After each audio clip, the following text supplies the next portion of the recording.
Many remain missing in parts of North Carolina following Hurricane Helene.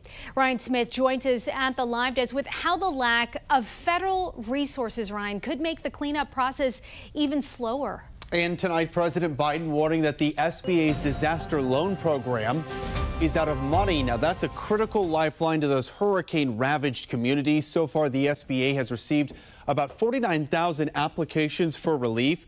People still urged to keep applying for that help. House Speaker Mike Johnson promising to replenish those funds after the November election. FEMA tonight now reporting it has $8.5 billion left for the rest of this year. North Carolina's governor today with this urgent warning about the spread of misinformation surrounding that agency. People who desperately need this help but have been convinced that they should be afraid of FEMA or other government officials. The people that you're hurting are the very people who need the help the most. And tonight, more than 90 people still missing following Hurricane Helene, including this man behind me you see right here. That is Christopher Trena out of the Asheville area.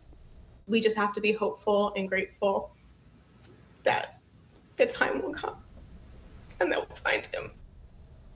So many other family members feeling just like that tonight. Officials say multiple federal, state, and local agencies now on the ground still going through that list of storm victims who are still unaccounted for and are filtering out names to create one final list of those who are still missing.